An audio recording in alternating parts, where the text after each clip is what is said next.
Okay, so my garden's coming along. Got the gate here. Well, where the gate is going to be is this side, but right now, this is how we're doing it because I can get to the gate after I get the plants put in. And along this side of the fence is my pole beans, Kentucky Wonders.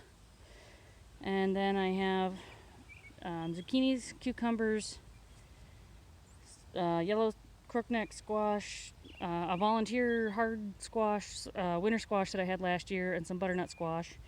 All of this empty spot is going to be sweet potatoes. I decided to not put in muskmelon and watermelon because it takes up a lot of real estate that I can't afford for a nicety, because they're just for snacking, not for putting up. This wooden post is going to be one row of beans, and then a second row of beans. This is my first row of beans. So every 2 weeks I'll put in a new row of beans, so I'm not hit with beans all at once. So every 2 weeks for the summer I can pull out the first batch and then keep going. So I constantly have beans. And then these 5 rows here are the potatoes that I bought, and then I had a bunch sent to me by mistake, so I have a lot of potatoes. I'm going to dry and can and root cellar them. Up along the fence is some sugar snap peas, and I'll be planting more of those over the course of the summer because those grow and grow and grow. I've got to put some nasturtium and sunflower seeds along that fence row to bring in some pollinating insects. But this is all going to be corn. And this is 2 different kinds of beets right there. And the cardboard was to try to kill the weeds, and we can see how they have just stayed in place. And that plastic bag I just have to throw away yet. This is turnips and collard greens. Everything else is or will be tomatoes. I have black crumb for my sister, and Marglobe improved that she gave me some seeds for that I started inside. Everything else is going to be Prince P. Borgie for dehydrating, or Amish paste for making sauces, because Dad can't really have sodium and commercial tomatoes are awful for that.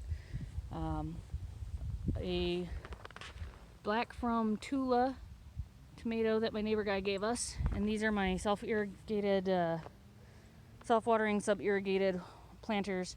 These 2 I had Brussels sprouts in, and the Brussels sprouts died when we had a hard frost. And then over here is the bale of hay that my sister got. She bought 3 and got 1 for free. So she gave it to me, and I'm using it for both mulch, and I'm going to use it to get my hot compost going so I can have fertilizer later in the season. And this is the remains of last year's container garden that is going to get pulled apart and used to grow more tomatoes and peppers and turnips and all kinds of good stuff yet. There on the right is more beets, and on the left is more turnips. That's my neighbor's yard way over there with the couch around the fire pit. And then my compost bins, and I'm going to try to combine those into one big pile so I can get a hot compost going. And there's Trek eating the tall grass, being a good dog. Yes, you are a good dog. So yeah, coming right along, and I have to get my herbs in window boxes and in planters to either go on the hang on the side of the fence or to go on the front porch along with the houseplants now that they're moving outside, because that's nice. But yeah, that's my setup now. So hopefully that'll give me more than 4 tomatoes that the dogs ate like last year. We'll see.